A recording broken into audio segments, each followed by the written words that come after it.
மாதவி அப்படின்றவங்க இந்த பணியிட மாற்றம் பண்ணியிருக்காங்க, வேற இடத்துக்கு மாத்திருக்காங்க. என்ன காரணம்னு கேட்டா லிப்ஸ்டிக் போட்டு வந்துட்டாங்கன்னு சொல்லி ஒரு காரணமா சொல்றாங்க. லிப்ஸ்டிக் போட்டு அப்படிலாம் மாத்துவாங்களா என்ன? இந்த டபேதான்ற பதவி தேவையா?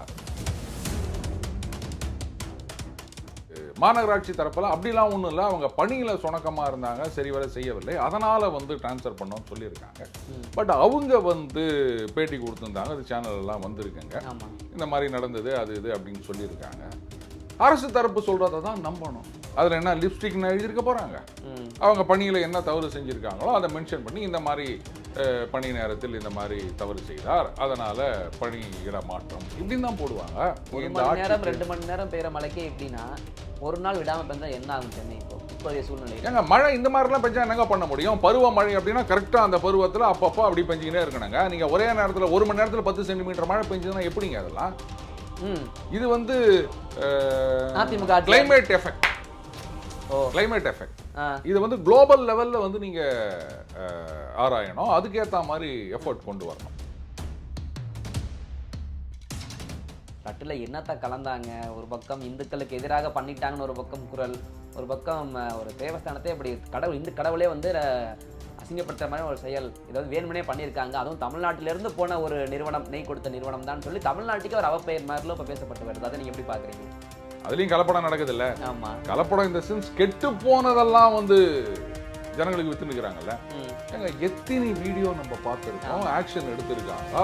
இந்த மாதிரி இதில் சிக்கனில் இது இருந்தது, அது இருந்தது, புழு இருந்தது, கம்பி இருந்தது அப்படின்னு அந்த வாங்கினவங்களே அங்கே போயிட்டு இந்த வீடியோலாம் எடுத்து அதுக்கப்புறம் உணவு பாதுகாப்புத்துறை அதிகாரி போயிட்டு அதுக்கு சீல் வச்சுட்டு யாரும் கண்ணா பிரியாணி சொல்லலை. அப்போது இதுக்கு மட்டும் ஏன் நீங்கள் நக்கல் பண்ணுறீங்கன்னு? ஏங்க முருகர் தமிழ் கடவுள்னா அப்போ அவங்க அண்ணா என்ன, அவங்க அப்பா என்ன, அவங்க அம்மா என்ன, இவங்கெல்லாம் என்ன கடவுள்? குடும்பமே தமிழ் கடவுள், அதை ஒத்துக்கணும்ல. ஆனால் ஒத்துக்க மாட்டேங்கிறீங்களே. எங்கள் அண்ணன் சீமான் கிட்ட சர்டிஃபிகேட் வாங்கி வரணும், யார் தமிழ் கடவுள் அப்படின்னு. யார் தமிழர்ன்றதுக்கே அவர் தான் சர்டிஃபிகேட் கொடுக்கணும். இன்னைக்கு அந்த மாதிரி ஆகிப்போச்சு நிலைமை.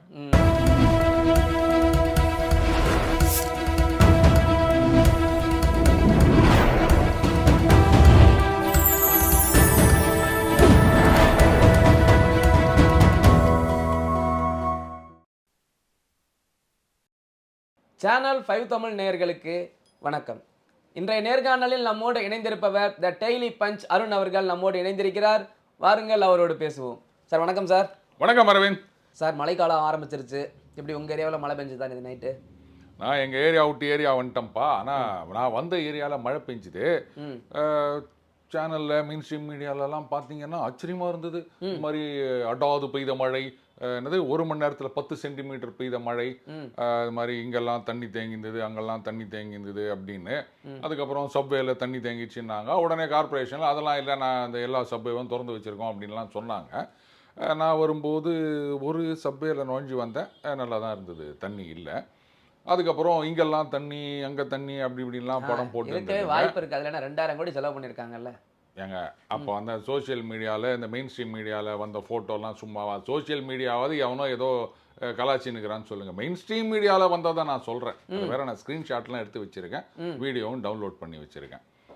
அது ஒரு சிலர் என்ன சொன்னாங்கன்னா, அது பாருங்க மழை பெய்யும் போது அப்படி தண்ணி இருக்குங்க, அதுக்கப்புறமா அது போயிடுங்க அப்படின்னு. ஆனால் இன்னும் சிலர் நீங்கள் சொல்கிறது கரெக்டு, மழை பெய்யும் போது தண்ணி இருக்க தான் செய்யும், காலையில் கூட இருக்குது. ஆனால் இந்த மழை ஒன்று பார்த்தீங்கன்னா 2-3 நாளாக நைட்டில் தான் பெய்தான். எங்கள் ஏரியாவில் ஒன்றுமே பெய்யல, பட் இங்கே நைட் தான் பெய்யுது அப்படின்னாங்க. ரைட்டு, நைட் பெய்யுது, ரெயின் பெய்யுது. அது ஸ்மால் ரெயினாக இல்லாமல் பிக் ரெயினாக வருது. நம்ம ரோடு ஸ்மால் ரோடாக இருக்குது இல்லையா, அதனால் அந்த பிக் வாட்டர் கொஞ்சம் நேரம் ஆகத்தான் செய்யும். ஆனால் அது போயிடும். நீங்கள் அதெல்லாம் அவதூறு பரப்பக்கூடாது. அதான் இந்த பிக் வாட்டர் இருக்கு இல்லையா, அது அந்த ஸ்மால் ரோடில் வரும்போது அப்படியே அடைச்சிக்கும்ல. வாட்டர் பிக்கு, ரோடு ஸ்மாலு, அப்போ அதை அடைச்சிக்கும்ல. அப்புறம் அந்த ரெயின் நின்றவுடனே அது போயிடும். அது அந்த ஒரு 1/2 hour அந்த ரெயின் பெய்கிற நேரத்தில் அந்த மாதிரி இருக்கும்.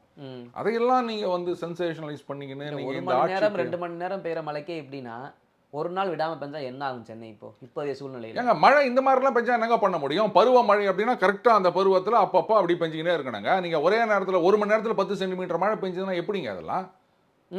இது அதிமுக கிளைமேட் எஃபெக்ட். ஓ கிளைமேட் எஃபெக்ட். ஆ இது வந்து குளோபல் லெவலில் வந்து நீங்கள் ஆராயணும், அதுக்கேற்ற மாதிரி எஃபர்ட் கொண்டு வரணும். இப்போ நீங்கள் இந்த ரோட்டில் தேங்குற தண்ணியை சொல்கிறீங்க, ம் இந்த தண்ணி சரகு அதுக்கே இப்போ என்ன சொல்லிட்டாங்க, தேசிய அளவில் ஒரு கொள்கை கொண்டு வரணும்னு சொல்லியிருக்காங்களா இல்லையா? ஆமா அதானே கேட்டுனுக்குறாங்க. ம் தேசிய அளவில் மதுவிலக்கு கொள்கை கொண்டு வர வேண்டும் அப்படின்னு. அப்போ அதே மாதிரி இந்த கிளைமேட் சேஞ்சுக்கு தேசிய அளவில் பண்ணால் பத்தாது, உலக அளவில் ஒரு கொள்கை கொண்டு வர வேண்டும். ஏன்னா நீங்க என்னதான் ஒழுங்கா இருந்தாலும் அங்க சீனாக்காரன் எதையாவது எரிச்சு விட்டான் அப்படின்னு சொன்னா அது இங்கேயும் பாதிப்பை உண்டாக்கும். அதனால ரெயின் வருது. சீனா வரைக்கும் பழி போட்டாச்சா அப்போ? ஏன் சீனாவை தாண்டி கூட நாங்க அமெரிக்கா மேல கூட பழி போடுவோம். சீனாவது பக்கத்துல இருக்குது, அமெரிக்கா எங்கேயோ இருக்குது. நாங்க குளோபல் வார்மிங்ல என்ன கேட்கறது இங்க நினைச்சீங்க? இயற்கையை தடுக்க முடியாது, மழை பெய்யும், தயாரா இருக்கணும், பல கோடிகள் செலவு பண்ணதா சொல்றீங்க, ஆனாலும் மழை தேங்கி நிக்குது. ஆமாங்க, நான் தான் சொல்றேன்ல, ரெயின் பெய்யும் போது வாட்டர் தேங்கி நிற்கும், ம் அப்புறமா அது போயிடும். அதுக்கான நிறைய நடவடிக்கைகள்லாம் எடுப்பாங்க.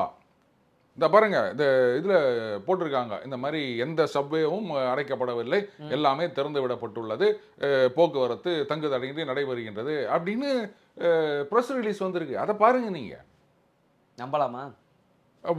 ஒரு சப்வேவா உள்ள பூந்து பாருங்க. ம் அது ரெயின் பெய்யும்போது இருக்குதான் செய்யும். ஆனால் அந்த கால்வாயெல்லாம் என்னாச்சுன்னு கேட்காதீங்க. அதான் சொல்கிறேனே, இந்த மாதிரி சடனாக நிறைய மழை வரும்போது அது அமைச்சர் மாசு அவர்கள் கூட ஒரு தடவை சொல்லியிருந்தாருன்னு நினைக்கிறேன். ம் இவ்வளோலாம் மழை பெஞ்சா அது எந்த நாட்டிலையும் வந்து அதை சமாளிக்க முடியாது. ஏங்க துபாயில் வந்து இது மாதிரி ரோட்ல தண்ணி ஓடுது, அமெரிக்காவில் ரோட்ல தண்ணி ஓடுது, அதெல்லாம் நீங்க கேட்க மாட்டீங்களா? அமெரிக்கா ரோடு, துபாய் ரோடு நம்ம ஊர் ரோடு மாதிரியா இருக்கு? எப்படி துபாய் ரோடுனா அப்படியே இங்கனக்குள்ள ரோட்டில் அப்படியே சோத்தை போட்டு அப்படியே குழம்ப ஊற்றி அந்த மாதிரி சொல்றீங்களா? அடிகள் சார் சொல்லியிருந்தாரு. அது அவர் சொல்வாரு. இதுக்காக நான் போய் துபாய் போய் பார்த்துட்டு வர முடியுமா? வேணா துபாயில் ஒரு இன்டர்வியூ வச்சுட்டு என்ன கூப்பிடுங்க, நானும் வந்து அப்படியே ரோட்டை பார்த்துட்டு வரேன். நான் அந்த அதெல்லாம் அளவுக்கு பார்த்தது இருக்குதோ கிடையாது. இல்லையோ, நம்ம சாலை மாதிரி இருக்காது இல்ல அங்க துபாயோ அது அமெரிக்கா. நான் பார்த்தா தானே சொல்ல முடியும். என்ன கூட்டு போங்க, நான் பார்த்துட்டு அப்புறம் சொல்றேன். எத்தனையோ சரியா? காணொளிகள் இருக்கு, அதுல நீங்க பார்க்கலாமே. காணொலியெல்லாம் நம்ப முடியாதுங்க. இன்னைக்கு ஏஐல நிறைய டுபாகூர் பண்ணின்னுக்குறாங்க. ரீசெண்டாக கூட ஒரு நடிகை வச்சு இந்த மாதிரி ஒரு ஏஐ ஏதோ ஒரு வீடியோ ஒன்று வந்ததுன்னு வச்சுக்கோங்களேன். அதுவா இல்லை, சாதாரண ஒரு வீடியோ தான், பட் ஏஐ வச்சு என்னென்னலாம் பண்ணலாம் அப்படின்னு. ஏங்க இப்போ இந்த கோட்டு படத்தில் விஜயகாந்த் அவர்கள் வரா மாதிரி ஏதோ ஒரு சீன் வச்சுருக்காங்களாம் ஏஐயில். அதனால ஏஐ இந்த காணொலியெல்லாம் இனிமேல் நம்ப முடியாதுங்க. நீங்கள் நேராக என்னை கூட்டின்னு போய் துபாயில் காமிங்க, அப்போ நான் ஒத்துக்கிறேன். இல்லாட்டா நான் இங்க ஒத்துக்கிறேன். உள்ள தவறை ஒத்துக்கொள்ள மாட்டாங்க. அது எப்படி நீங்கள் தவறுன்னு சொல்கிறீங்க? இயற்கையின் தவறு. இயற்கையின் தவறு. ஆமா, அந்த இயற்கையை சீரழித்த ஏகாதிபத்திய நாடுகளின் தவறு. அமெரிக்க ஏகாதிபத்திய நாடுகள் இருக்குல்ல, சரி, அவங்க தான் வந்து நிறைய இந்த carbon monoxide, green house gases இதெல்லாம் ரிலீஸ் பண்றாங்க. பர் கேபிட்டான்னு பார்த்தீங்கன்னா அவங்க தான் அதிகம். அவங்க தான் தமிழ்நாட்டில் வந்து மலையை வெட்டுறாங்க, மரத்தை வெட்டுறாங்க. ஏங்க மலையை மரத்தை வெட்டுற, நீங்க மரத்தை வெட்டுறதுன்னு யாரும் சொல்றீங்க, அது வேற விஷயம். மலையை வெட்டுறாங்க அப்படின்னு சொன்னா எந்த மலையை சொல்றீங்க நீங்க? எத்தனையோ மலைகள் காணாம போயிருக்கே. காணாம போயிடுச்சா? கம்ப்ளைண்ட் கொடுங்க.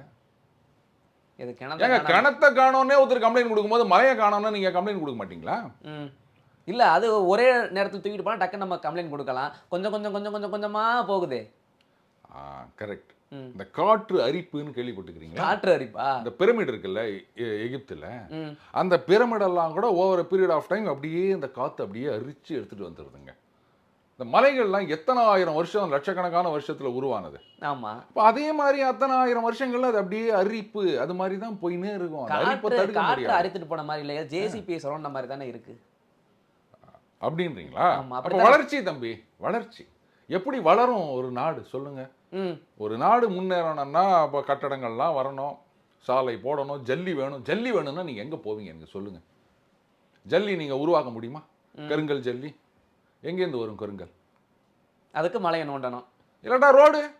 நீ தானே சொல்றீங்க. இப்ப கொஞ்ச நேரத்துக்கு முன்னாடி என்ன சொன்னீங்க? ஐயோ நம்ம ரோடு அப்படி இருக்குதா, துபாய் மாதிரி இருக்குதான்னு கேட்டீங்க. அப்ப அந்த மாதிரி ரோடு போடணும்னா ஜல்லி வேணுமா வேணாமா? ரோடும் வேணும், ஆனா வந்து இதுவும் பண்ணக்கூடாதுன்னா எப்படிங்க? நீங்க இப்படி இடக்கு மடக்கா பேசி நிக்கிறீங்களே, நியாயமா இருக்குதா இது? சாலை வேணும்னா மலையை நோண்டுவீங்க, மலையை நோண்டி கேட்டா சாலையை வேணும்னு கேட்பீங்க. இல்லையா பின்ன? இப்ப எப்படி சாலை போடுறது எனக்கு சொல்லுங்க? டெக்னாலஜி எதுவும் வளர்ந்துருச்சு, அது வெளியூர்லேருந்து வெளிநாட்டிலேருந்து வாங்கிக்கலாம் நம்ம பணம் கொடுத்து. என்ன பணம் கொடுத்துன்னு இப்படி காமிக்கிறீங்க? பணம் தானே, அது நாணயம் தானே. ஓ நாணயம். ஓ நாணயமா சொல்றீங்க நீங்க. அப்படி என்ன டெக்னாலஜி வச்சுக்கிறாங்க எனக்கு சொல்லுங்க? அப்போ அதுக்கு வந்து ஏகப்பட்ட செலவாகும் தம்பி, நிறைய வரி போடணும், பரவாயில்லையா? நமக்கு தான் வருமானம் நல்லா வருது, 55,000 கோடிலாம் வருதாமே. ஏங்க அந்த சரக்குல வருது அந்த 48,000 50,000 இதை மட்டுமே வச்சு நீங்க எல்லாத்தையும் கணக்கு சொல்லிருக்கீங்க. சரி, இது வந்து 48,000 50,000 கோடி வருது, மெட்ரோவுக்கு மட்டுமே 63,000 கோடி. இதுக்கு என்ன பண்ண போறீங்க? எங்கேருந்து போறது பணத்துக்கு? நீங்க பாட்டு வெளிநாட்டுல இருந்து டெக்னாலஜியை வாங்குன்றீங்க, வாங்கினா அப்புறம் வரி போடணும், ஐயோ வரி போட்டான் அப்படின்வீங்க. ஏங்க ஒருத்தர் நல்லா இருக்கிறது பிடிக்காதா அவங்களுக்கு? அப்ப ஜனங்கள்லாம் நிறைய வரி கட்டணும், கஷ்டப்படணும், இதுதான் அவங்க ஆசையா? அப்புறம் அந்த 1000 ரூபா கொடுக்கறதெல்லாம் அது வேற அது எப்படி சார், அது எப்படி சார் வருது? வேலை அதான் நான் சொல்றேன். இந்த ஆதவ ஒரிஜினல் என்ன சொல்லிக்கிறாரு, அவங்க வந்து கள ஆய்வு நடத்தினாங்களாம். அதுல வந்து இந்த 1000 ரூபாய் இங்க கொடுக்கறது குடும்பத் தலைவர் மூலமா மறுபடியும் டாஸ்மாக்கு வந்துருது. டேக் பாலிசி நல்லா இருக்கு. அது எங்க ஆய்வு நடத்தினாங்க, எத்தனை இடத்துல நடத்தினாங்க அப்படின்றதெல்லாம் தெரியல. ஈவன் இந்த எலெக்ஷனுக்கு முன்னாடி பின்னாடி எல்லாம் சர்வே எடுக்கிறாங்க இல்லையா, அதுலயே இப்ப என்ன சொல்லிட்டாங்க, நீ பாட்டுக்கு சும்மா 10 சர்வே அப்படின்லாம் சொல்லக்கூடாது, சாம்பிள் சைஸ் என்ன, எவ்வளவு இடத்துல எடுத்தீங்க, இந்த மாதிரியான டீட்டெயில்ஸ் எல்லாம் கொடுக்கணும் அப்படின்னு சொல்லிட்டு இருக்காங்க. ரைட்டா? அந்த மாதிரி இவங்க கள ஆய்வு நடத்தினோம், இந்த மாதிரி எங்களுக்கு தெரியுது இந்த 1000 ரூபாய் இந்த மாதிரி சரக்குக்கு போகுது அப்படின்னு சொன்னா, அப்ப நீங்க எத்தனை இடத்துல கள ஆய்வு நடத்தினீங்க, எத்தனை பேரை நீங்க விசாரிச்சீங்க, இந்த சாம்பிள் சைஸ், அதில் ஆண்கள் எத்தனை, பெண்கள் எத்தனை, கிராமவாசி, நகரவாசி, ஏழை, பணக்காரர், இந்த மாதிரி டீட்டெயில்ஸ்லாம் வேணும்ல. அது இல்லாமல் கள ஆய்வுன்னு சொன்னால் ஏற்றுக்க முடியாது. இதில் வேற பார்த்தீங்கன்னா இன்னொரு செய்தி பார்த்தேன், இந்த மாதிரி இந்த 1000 ரூபா வந்த உடனே பெண்கள் எல்லாம் அதை அந்த சேமிப்பில் போடுறதுக்காக குவிகிறார்கள் அப்படின்னு. 1000 ரூபாயவா? ஆமாம். இப்போ நீங்கள் சொல்கிறத பார்த்தா வெளிநாட்டிலேருந்து டெக்னாலஜி வாங்கினா அப்புறம் அந்த 1000 ரூபாயை வரிக்கே கட்டணம் போலக்குது. அதெல்லாம் இருக்க தான் செய்யும். நாம வந்து வளர்ந்து வரும் நாடு. அப்படி வளரும் போது சொக்கா சின்னதாகினே தான் இருக்கும். இல்லை, இதெல்லாம் தெரிஞ்சுதான் கடவுள் முருகர் 6 மலையை மட்டும் கைப்பற்றி வச்சுட்டாரு போல, இல்லாட்டி அதையும் காற்று அரிச்சிட்டு போயிருக்கோம். அது பத்திரமா இருக்குல்ல, முருகர் இருக்கிறனால இங்க பத்திரமா இருக்கும்னு நினைக்கிறேன். ஓ, அப்ப எல்லா மலையிலையும் முருகனை கொண்டு போய் வச்சிடலான்றீங்க, மலையை காப்பாற்றணும். மலையை இது கூட நல்ல ஐடியாவா இருக்குது அது. ஆனா நீங்க ஏதோ சங்கிகளுக்கு ஆதரவா ஐடியா இல்ல, மலைக்கு பாதுகாப்பா இருக்கிறது காரணம் முருகர் இருக்காருன்னு சொல்றேன், நான் சங்கிகள்லாம் ஆதரவா சொல்லலையே. இல்லை, நீங்க சொல்றதை பார்த்தா எல்லா மலையிலையும் வந்து இப்போ முருகர் கோயில் இருக்கணும் அப்படிதானே இருக்குது. அவர் இல்லையே, தமிழ் கடவுள் தானே சொல்றாங்க முருகரை. தமிழ் கடவுளா? ஆமா. ஏன் அப்போ பிள்ளையாரு அவரும் தமிழ் கடவுள்னே வச்சுக்கலாம். ஏன் அவங்க எல்லாமே கும்பிடுறாங்களே. இல்ல என்ன, எப்போதுமே முருகர் மலையில இருப்பாரு, விநாயகர் அடிவாரத்துல இருப்பாரு, அதானே ப்ரொசீஜர். அப்போ விநாயகரை ஏன் தமிழ் கடவுள்னு சொல்ல மாட்டேங்கிறீங்க? எனக்கு அது மட்டும் பதில் சொல்லுங்க. முருகரை மட்டும் ஏங்க தமிழ் கடவுள்னு சொல்றீங்க? பாலும் தெளிதேனும் பாகும் பருப்பு முவை நாளும் கலந்துனக்கு நான் தருவேன் துங்க கரிமுகத்து தூமணியே சங்கத்தமிழ் அப்படின்னு ஔவையார் யார்கிட்ட கேட்குறாங்க? சங்கத்தமிழை பிள்ளையார்கிட்ட தான் கேட்குறாங்க. சொட்ட பழம் வேண்டுமா சுடாத பழம் வேண்டுமா அப்படின்றது முருகர்கிட்ட திருவிளையாடல் படத்துல. ஆனாலும் தமிழ் வேணும் அப்படின்னும் போது பிள்ளையார்கிட்ட தான் கேட்குறாங்க. ஏங்க முருகர் தமிழ் கடவுள்னா அப்ப அவங்க அண்ணா என்ன, அவங்க அப்பா என்ன, அவங்க அம்மா என்ன, இவங்கெல்லாம் என்ன கடவுள்? குடும்பமே தமிழ் கடவுள், அதை ஒத்துக்கணும்ல.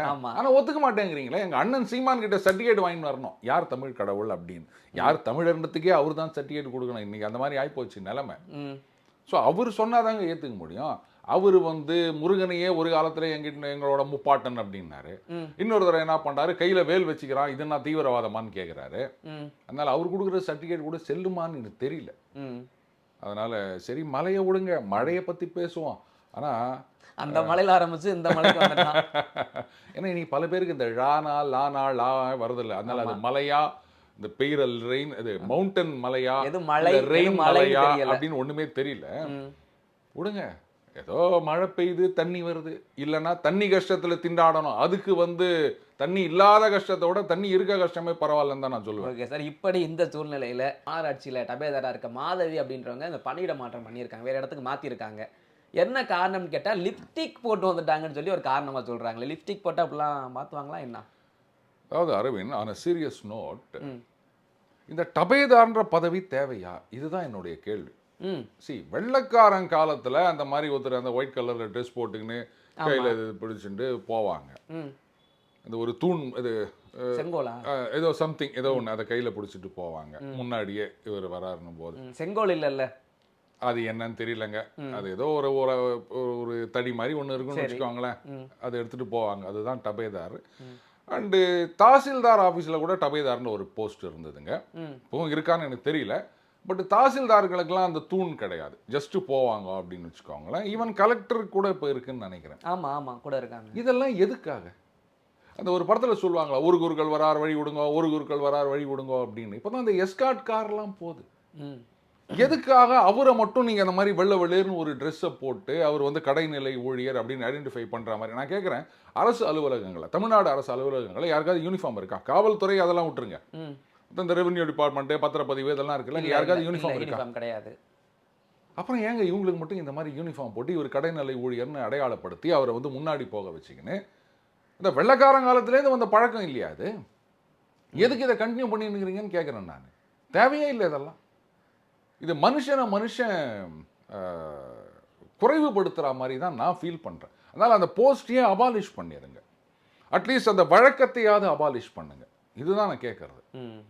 நீங்களே யோசிச்சு பாருங்களேன், கவர்மெண்ட் ஆஃபீஸில் ஒருத்தர் வேலை செய்கிறார் அப்படின்னு சொன்னால், அவர் கடைநிலை ஊழியராக இருக்கலாம், இல்லை வந்து இந்த குரூப் சி, கிளாஸ் 3 இல்லை கிளாஸ் 2 எது ஒன்றா இருக்கலாம். உதாரணத்துக்கு இப்போ இந்த ஆஃபீஸ் முதல்ல பியூன்னு சொல்லியிருந்தாங்க, இப்போ வந்து அந்த ஆஃபீஸ் அசிஸ்டண்ட் அப்படின்னு சொல்கிறாங்கன்னு நினைக்கிறேன். ஏன்னா அந்த பியூன் அப்படின்னா அதை வந்து சமுதாயத்தில் என்ன பியூனா அப்படின்னு பார்க்குறாங்க அப்படின்றதுக்காகத்தான் அதை மாற்றினாங்க அப்படின்னு வச்சுக்கோங்களேன். ஆஃபீஸ் அசிஸ்டண்ட் அப்படின்னு ரெக்கார்ட் சார்ட்டர், ரெக்கார்டு கிளர்க்கு அப்படின்லாம் சொல்லுவாங்க. Different category. அப்புறம் லோயர் டிவிஷன் கிளர்க்கு அப்படின்லாம் இருக்குதுன்னு வச்சுக்கோங்க. அப்போது ஸ்கூலில் பசங்க படிக்குது, அதில் வந்து 4 பசங்களுடைய அப்பாக்களுமே வந்து ஆஃபீஸ் அசிஸ்டண்ட்டாக வேலை செய்கிறாருன்னு வச்சுப்போமே. அதில் ஒரே ஒருத்தர் மட்டும் டபேதார்னு இருக்கார் அப்படின்னு சொன்னால், இந்த பசங்களுக்கு பிரச்சனை இல்லை, எல்லார மாதிரியும் அவங்க அப்பா சாதாரண ட்ரெஸ்ஸு போட்டு பார்ப்பறாரு. ஆனால் இந்த பையன் டபேதாருடைய பையன், அப்போ பார்க்கும்போது அந்த பையன் மனசு எவ்வளோ புண்படும், எங்கள் அப்பா பற்றியா இது மாதிரி போகிறாரு அப்படின்னு சொல்லிட்டு. அதனால் இது வந்து தேவையில்லை அப்படின்னு தான் நினைக்கிறேன். ரைட். அடுத்தது லிப்ஸ்டிக் வரும். அவங்க வந்து மாநகராட்சி தரப்பில் அப்படிலாம் ஒன்றும் இல்லை, அவங்க பணியில் சுணக்கமாக இருந்தாங்க, சரிவர செய்யவில்லை, அதனால் வந்து ட்ரான்ஸ்ஃபர் பண்ணோன்னு சொல்லியிருக்காங்க. பட் அவங்க வந்து பேட்டி கொடுத்துருந்தாங்க, அது சேனல்லாம் வந்திருக்குங்க, இந்த மாதிரி நடந்தது அது இது அப்படின்னு சொல்லியிருக்காங்க. அரசு தரப்பு சொல்கிறத தான் நம்பணும். பணியில் சுணக்கமா அப்படிதான் நம்பி. ஆனால் வேற என்ன பண்ண முடியும்? வேலை பார்த்தவங்க அவங்க ஏன்னா என்ன வேலை பார்க்குறவங்க வந்து எத்தனை வருஷம் வேலை பார்க்கும்போது ஒன்றா கூட அவங்க பணிகளை தவறு கண்டுபிடிக்கலாம். 5 வருஷம் வேலை பார்த்தாங்க, இவர் 20 வருஷம் வேலை பார்த்தாரு அப்படின்றதுனாலேயே வந்து அவங்க பணிகள் தவறு செய்ய மாட்டார்கள் அப்படின்றதெல்லாம் கிடையாது. குற்றச்சாட்டுகள்லாம் நீங்கள் பார்த்துருப்பீங்கன்னு நினைக்கிறேன். நான் பார்த்தேன். நான் ஆதாரம், சட்டத்துக்கு ஆதாரம் தான் வேணும் தம்பி. இப்போ இந்த ட்ரான்ஸ்ஃபர் போட்டிருப்பாங்கல்ல, ஆமாம், அதில் வந்து நார்மலாக ட்ரான்ஸ்ஃபர் ஆர்டர்ஸில் வந்து இந்த காரணங்களுக்காக அப்படின்னு சொல்ல மாட்டாங்க. பட் அதை இனிஷியேட் பண்ணுற ஃபைலில் மேபி எழுதியிருக்கலாம். அப்போ அதில் வந்து என்ன எழுதியிருப்பாங்க, அதுதானே நிற்கும் கோர்ட்டில். அதில் என்ன லிப்ஸ்டிக்னு எழுதியிருக்க போகிறாங்க? அவங்க பணியில் என்ன தவறு செஞ்சுருக்காங்களோ அதை மென்ஷன் பண்ணி, இந்த மாதிரி பணி நேரத்தில் இந்த மாதிரி தவறு செய்தார், அதனால் பணி இட மாற்றம் இப்படின்னு தான் போடுவாங்க. பேப்பரில் இருக்கிறது தாங்க செல்லும், ஆதாரம் இல்லாட்டி வேலைக்கு இல்லை, வேலைக்காகாது. இவங்க பேட்டி கொடுக்கலாம், ஆனால் ப்ரூஃபு அதானே இன்னைக்கு. இதுதான் நிலைமை. ஏழை சொல் அம்பலம் ஏறாது அப்படின்வாங்கல்ல, பார்த்து தெரிஞ்சுக்காங்க. Okay sir. இப்போ சமீபத்தில் ஃபுல்லாக லட்டு தான். லட்டில் என்னத்தை கலந்தாங்க? ஒரு பக்கம் இந்துக்களுக்கு எதிராக பண்ணிட்டாங்கன்னு ஒரு பக்கம் குரல், ஒரு பக்கம் ஒரு தேவஸ்தானத்தை இப்படி இந்து கடவுளே வந்து அசிங்கப்படுத்துகிற மாதிரி ஒரு செயல், ஏதாவது வேணுமனே பண்ணியிருக்காங்க, அதுவும் தமிழ்நாட்டிலேருந்து போன ஒரு நிறுவனம், நெய் கொடுத்த நிறுவனம் தான் சொல்லி தமிழ்நாட்டுக்கு ஒரு அவப்பெயர் மாதிரிலும் இப்போ பேசப்பட்டு வருது. அதை நீங்கள் எப்படி பார்க்குறீங்க? அதாவதுங்க, இந்த உணவுப் பொருட்களில் கலப்படம் அப்படின்றது வந்து நிறைய நடந்துட்டுருக்குங்க. இப்போது பெங்களூர்லன்னு நினைக்கிறேன், இந்த மட்டனுக்கு பதிலாக வேறு எங்கேருந்தோ நாய் இறைச்சியோ என்னவோ கொண்டு வந்தாங்க அப்படின்னு ஒரு கான்ட்ரவர்சி ஓடிட்டு இருந்ததுங்க. அதே மாதிரி கெட்டுப்போன இறைச்சி ட்ரெயினில் வந்து இறங்குது, அதை வந்து சீஸ் பண்ணுறாங்க. இதையெல்லாம் வந்து சீஸ் பண்ணாத நேரத்தில் அது கடைகளுக்கு போகின்றது. இதெல்லாம் இப்போ சமீபத்தில் பாருங்கள், இப்போ பிரியாணி கடைகளில் போய் சீல் வச்சுருக்காங்க. அந்த சிக்கனை தொட்டு பார்த்து, இதெல்லாம் நீ சாப்பிடுவையா, இதை வச்சு நீ இது மாதிரி ஜனங்களுக்கு போட்டுனுக்கிறிய, காசு சம்பாதிக்கிறீங்க, கொஞ்சமாவது வந்து நியாயமாக நடந்துக்க வேணாமா அப்படின்னு உணவு பாதுகாப்புத்துறை அதிகாரி இதெல்லாம் கேட்டிருக்காருங்க. ஆனால் யாராவது வந்து கண்ணா பிரியாணி தின்ன ஆசையான்னு ட்வீட் போட்டாங்களா? அதுலேயும் கலப்படம் நடக்குது இல்லை? கலப்படம் இந்த சென்ஸ் கெட்டு போனதெல்லாம் வந்து ஜனங்களுக்கு வித்துனுக்குறாங்கல்ல. ஏங்க எத்தனை வீடியோ நம்ம பார்த்துருக்கோம், ஆக்ஷன் எடுத்திருக்காங்க. இந்த மாதிரி இதில் சிக்கனில் இது இருந்தது, அது இருந்தது, புழு இருந்தது, கம்பி இருந்தது அப்படின்னு அந்த வாங்கினவங்களே அங்கே போயிட்டு இந்த வீடியோலாம் எடுத்து, அதுக்கப்புறம் உணவு பாதுகாப்புத்துறை அதிகாரி போயிட்டு அதுக்கு சீல் வச்சுட்டு, யாரும் கண்ணா பிரியாணி திங்க ஆசைன்னு சொல்லலை. அப்போது இதுக்கு மட்டும் ஏன் நீங்கள் நக்கல் பண்ணுறீங்கன்னு எனக்கு புரியல. இப்போ விசாரணை நடக்கின்றது. அது ஏதோ எஸ்ஐடியோ ஏதோ ஃபார்ம் பண்ணியிருக்காங்க போல இருக்கு. அது வந்து நடவடிக்கை எடுக்க போறாங்க. பாதிக்கப்பட்டவர்கள் என்னங்க இது மாதிரி பண்ணிட்டீங்களே அப்படின்னு சொல்ல தான் செய்வாங்க. அதுல என்ன தப்பு இருக்கு? என் தட்டில் என்ன இருக்க வேண்டும் என்பது என் உரிமை. சரி, அப்ப எனக்கு தெரியாம நீ எதையோ கொண்டு வந்து நோய்ச்சியானா அப்ப நான் கேட்பனா மாட்டானா? தம்பி நீங்க நான்வெஜ் சாப்பிடுவீங்களா? நானா சாப்பிடுவேன். சரி, இப்போ நான் கேட்குறேன், நான்வெஜ் சாப்பிட்றவங்களையே பார்த்தீங்கன்னா நிறைய பேர் இன்ன கிழமைகளில் சாப்பிட மாட்டோம் அப்படின்னு இருப்பாங்க. அதுக்கப்புறம் சில பேர் நான் ஹோட்டலில் சாப்பிட மாட்டேன், வீட்டில் சமைக்கிறது மட்டும் சாப்பிடுவேன் அப்படின்வாங்க. சில பேர் பார்த்தீங்கன்னா நான் நாட்டுக்கோழி தான், இந்த பிராய்லர் பக்கம் போக மாட்டேன். சில பேர் வந்து இப்போ இந்த மூலிகை கோழின்னு விற்கிறாங்க. மூலிகை கோழியா? ஆமாம், போய் பாருங்க. ஸோ அதுதான் அப்படின்னு சொல்லுவாங்க. அதே மாதிரி சில பேருக்கு வந்து ஆமைக்கறி பிடிக்கலாம். அது எங்க கிடைக்கும்னு கேட்காதீங்க, அண்ணன் சீமான கேளுங்க, அவர் சொல்வார். சரி, ஆமைக்கறி சமைச்சு போட்டாங்க அப்படின்னு. அசைவங்களில் பல வகைகள் இருக்கு. அந்த மாதிரி சில பேர் வந்து ஆட்டுக்கறி, மாட்டுக்கறி, பன்னிக்கறி இப்படி எது ஒன்றா சாப்பிடலாம். சில பேருக்கு வந்து நான் இது மட்டும் தான் சாப்பிடுவேன், மற்ற கறிகளாம். சில பேர் நான் சிக்கன் மட்டும் தான் சாப்பிடுவேன்வாங்க, சில பேர் மட்டன் மட்டும் தான் சாப்பிடுவாங்க, சில பேர் சிக்கன் மட்டன் எல்லாம் சாப்பிடுவேன், ஆனால் நான் பீஃப் சாப்பிட மாட்டேன். பெரும்பாலும் இந்த கிராம பகுதிகளில் பார்த்தீங்கன்னா வந்து ஐயோ ஏங்க மாடுங்க எங்களோட வளர்றதுங்க, எங்க அண்ணன் சீமான் கூட சகோதரன் அப்படின்னு சொல்லிட்டு ஒரு தடவை சொல்லுவாரு, மாட்டை சகோதரன்வாரு. அதுக்கப்புறம் நான் மாட்டுக்கறி தின்னுவேன் அப்படின்வாரு. அவர் இந்த மாதிரி தான் மாற்றி மாற்றி பேசிட்டு இருப்பாருன்னு வச்சுக்கோங்களேன். ஸோ ஒவ்வொருத்தருக்கும் ஒரு ப்ரிஃபரன்ஸ் இருக்கும், ஒரு டிஸ்லைக் இருக்கும். அப்படி இருக்கச்ச நீங்கள் வந்து எதையோ ஒன்று சாப்பிட்றீங்கன்னா அதில் வேற எதையோ கலந்து போட்டு பத்தியா அப்படின்னு நான் சிரிச்சேன்னா உங்களுக்கு கோபம் வருமா வராதா? அந்த தப்பை செய்யலாமா? ஏதோ நடந்து போச்சு, அது இன்வெஸ்டிகேட் பண்ணுங்க, தப்பு நடந்திருந்தா தண்டனை கொடுங்க அப்படி சொல்லணுமே தவிர அதை வச்சுட்டு ஏளனம் பண்ணுறது, அதை வீடியோ போடுறது, நக்கல் பண்ணுறது, இதெல்லாம் ரொம்பவே தப்புங்க. அதாவது எந்த அளவுக்கு இன்சென்சிட்டிவாக இருக்காங்க. அதுக்கப்புறம் இவங்க வந்து இது சொல்லப்போனால் ஒரு விதத்தில் மத உணர்வுகளை புண்படுத்துகிற மாதிரி விஷயம் இது. அவங்க வணங்குற கடவுளுடைய ஆலயத்தில் இந்த மாதிரி ஒரு கலப்படம் நடந்திருக்குன்னும் போது அப்போ அந்த பக்தர்களுக்கு கோபம் வரத்தான் செய்யும். ஆனால் அவங்கெல்லாம் வந்து அந்த கோபத்தை அடக்கிட்டு சரி ரைட்டு நடவடிக்கை எடுப்பாங்க அப்படின்னு நம்பி நிற்கிறாங்க. அந்த நேரத்தில் நீங்கள் போயிட்டு வெந்த புண்ணில் வேலை பாய்ச்சுற மாதிரி நக்கல் பண்ணுறது ரொம்ப தப்பு இல்லையா? அது இதை வச்சு அரசியல் பண்ணுறாங்கல்ல. அதான் இது வந்து என்னன்னு தெரியாமல் பண்ணிட்டு இருக்காங்க. இதனுடைய பேக்லாஷ் வந்து தேர்தல் நேரத்தில் தான் எல்லாருக்குமே புரியும். ஓகே சார், அதே நேரத்தில் தமிழகத்தில் என்னதான் நடக்குது? திமுக விசிக புது புது அப்டேட் இங்கே தான் கிடைக்குது. அதுவும் பாதவர்ஜன் பேசுனது ஒரு புது அப்டேட்டுக்கும் புது அப்டேட்டாக இருக்கே, அதை எப்படி பார்க்குறீங்க? அதாவது திமுக கொஞ்சம் ஓவராக ரியாக்ட் பண்ணிட்டாங்க அப்படின்னு தான் நினைக்கிறேன். ஆர் ஆசா அவர்களுடைய ரியாக்ஷன். இது சீமான் அவர்களும் ஒரு கவுண்டர் கொடுத்துருந்தார், பார்த்தீங்களா அவருக்கு இவர் தான் பதில் சொல்வார் அப்படின்னு. அது சீமான் அவர்களுடைய வியூ பாயிண்ட்டை பார்க்கும்போது அவர் சொல்கிறது கொஞ்சம் நியாயமாக தான் தெரியுதுன்னு வச்சுக்கோங்களேன். என்னை பொறுத்த வரைக்கும் இதுக்கு அந்த அளவுக்கு ரியாக்ட் பண்ணியிருக்க வேண்டிய அவசியமே கிடையாது. கூட்டணி கட்சிகள் ஆமாங்க, அவங்க கூட்டணி கட்சிகள் கேட்க தான் செய்வாங்க. சீட்டு கூட 40 சீட்டு கொடுங்க, 60 சீட்டு கொடுங்கன்னு கேட்பாங்க. அதெல்லாம் கூட்டணிக்குள்ளே பேசி தீர்த்துப்போம் அப்படின்னு சொல்லிட்டு போயிருந்தாங்கன்னா இது முடிஞ்சு போயிருக்கோம். இப்போ அந்த மது எதிர்ப்பு போராட்டம் நாங்கள் அதுக்கு ஏதாவது ரியாக்ட் பண்ணாங்களா? திமுகவில் கட்சியில் இது போய் பார்த்தோன்னே நாங்களே 2 பேரும் அனுப்புகிறோம் அப்படின்ட்டாங்க. அப்படியே காமெடியாக முடிஞ்சு போச்சு இல்லை? ஸோ அந்த மாதிரி டீல் பண்ணாமல் இப்படி பண்ணதுனால இப்போ அவர் சரியாக கேட்குறாரு. ஆர் ஆசா அவர்கள் அது ஏன் பெரம்பலூரை விட்டு ஏன் நீலகிரிக்கு வந்தார்? சமூக நீதி, சமத்துவம் இந்த டைரக்ஷனில் போயிட்டாங்க. இப்போ அதாவது இது ஆட்சியில் பங்கு அப்படின்றது மாறி பிரச்சனை எங்கேருந்து வந்தது? ஆட்சியில் பங்கு, அதிகாரத்தில் பங்கு, கடைசி மனிதனுக்கும் உரிமை, ஜனநாயகம். இந்த வீடியோவில் இருந்தானே ஆரம்பிச்சது இது. அப்போ இவங்க ஆட்சியில் பங்கு கேட்குறாங்க அப்படின்ற நரேட்டிவ் மாறி போயிட்டு சமூக நீதியை மறுக்கிறார்கள் திமுக அப்படின்னு ஆயிப்போச்சுல. அதுக்கு யார் காரணம்? அண்ணன் ஆராசா தானே, அவர் பேசினது தானே. இப்போ எல்லாமே டைவர்ட் ஆயிடுச்சு. டேக் டைவர்ஷன், சமூக நீதிக்கான போராட்டம்னு ஆயிப்போச்சு. இவங்க சும்மா விட்டுருந்தாங்கன்னா அவங்களுக்கும் பதவி மேலே ஆசை வந்துச்சுப்பா எங்களுக்கு கொடுங்கன்னு கேட்குறாங்க, இதோட முடிஞ்சு போயிருக்கோம். கரெக்டா?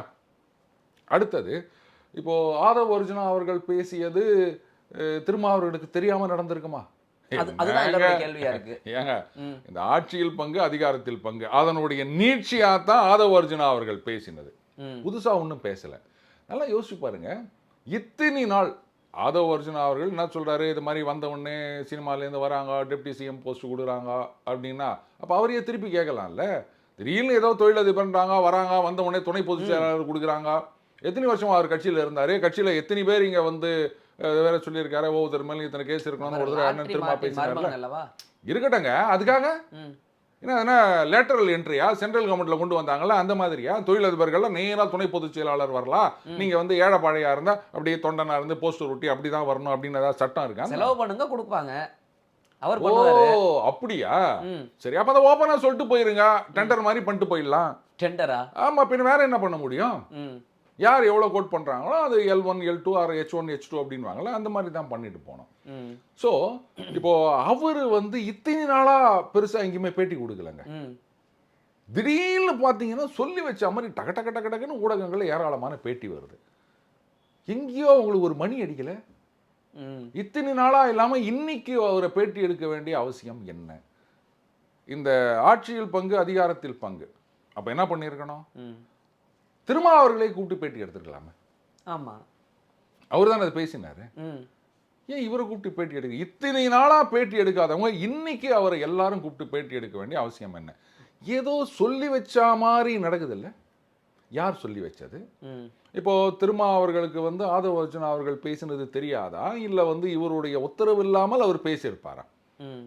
அந்த வீடியோவுடைய நீட்சி தான் இது. நடவடிக்கை எடுப்பீங்களான்னு கேட்டா கூட நாங்க வந்து மேல்மட்ட நிர்வாகிகளோடு கலந்து ஆலோசித்த பிறகுதான் சொல்லுவோம் சொல்றாரு. அண்ணன் ராசா என்ன சொல்றாரு? அவர் பேசினது தப்புன்றாரு. ம். அப்ப பேசினது தப்பா சரியா அப்படின்னு ஒரு தலைவரால முடிவெடுக்க முடியாதா?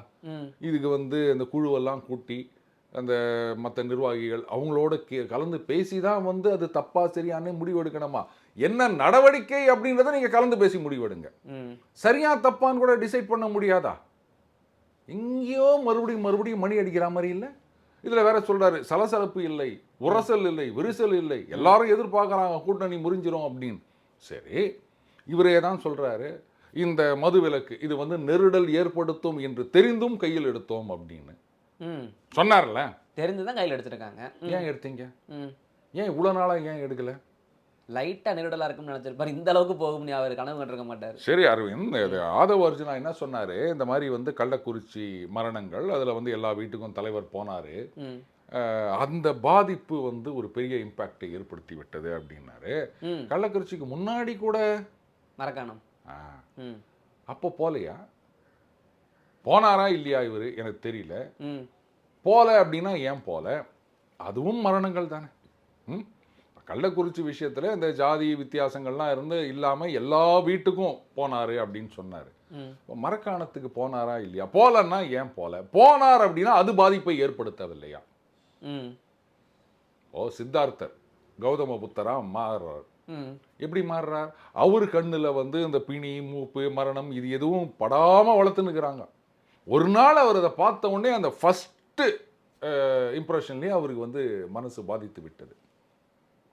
எதுக்காக நான் சொல்றேன்னா, இவரும் வந்து புத்தர்னு சொல்லிட்டு இருக்காரு இல்லையா, அதுக்காக நான் சொல்றேன். அப்போ மரக்காணத்தை பார்த்து இருந்தாருன்னா சரி, பார்க்க கூட வேணாங்க, அந்த செய்தியை கேட்டாலே நம்ம மனசை தாக்குது இல்லை? ம். எங்கேயோ ஒரு இடத்துல ஒருத்தர் மரணம் அப்படின்னு சொன்னாலே நமக்கு வந்து மனசு ஆமா. கஷ்டப்படுது இல்லையா? அப்போ வராத அந்த இம்பாக்ட் இப்போ ஏன் வந்தது? எல்லாமே இந்த அக்டோபர் 15க்கு முன்னாடி ரொம்ப வேகமா நடக்குது பாத்தீங்களா? அக்டோபர் 15. அதுதான் ஆச்சரியமா இருக்கு. சரி பார்ப்போம். இப்போதைக்கு உரசல் இல்லைன்னு சொல்லியிருக்காரு, ஆனாலும் நெருடல் இருக்கின்றது. அவரு சொன்னதுதான். ம். I am not pudding a word into others mouth. ம். அப்படிதான் சொன்னாரு. நெருடல் இருக்கு, அதுக்காக தான் அவர் கையில் எடுத்திருக்காரு. ஸோ அந்த நெருடல் என்ன ஆகுது அப்படின்றத பொறுத்திருந்து பார்க்கலாம். இவங்க சமரசமா போறாங்களா, அவங்க சமரசமா போறாங்களா? ம். இந்த அக்டோபர் 2 முதல்ல பார்ப்போம். 2க்கு அப்புறம் 15 பார்க்கலாம். 2ல வந்து யார் யார் கலந்துக்கிறாங்க ம். அதை பார்க்கணும். ம். அதுக்கப்புறம் அக்டோபர் 15 27 ஏதோ ஒன்று, ம். அங்க யார் யாரெல்லாம் வந்து விற்கிற வாண்டி வாங்குற வாண்டி எல்லா வண்டியும் அங்க யார் யாரெல்லாம் அது கலந்துக்கிறாங்க 27. ம். அதை பார்க்கணும். ம். அது ரெண்டும் குரூஷியல் டேட்னு சொல்வேன் நான். ஓகே சார், பொறுத்திருந்து பார்ப்போம். பல்வேறு கேள்விகளுக்கு பதில் தமைக்கிறோமா. நன்றி சார், தொடர்ந்து பேசுவோம். நன்றி அரவிந்த்.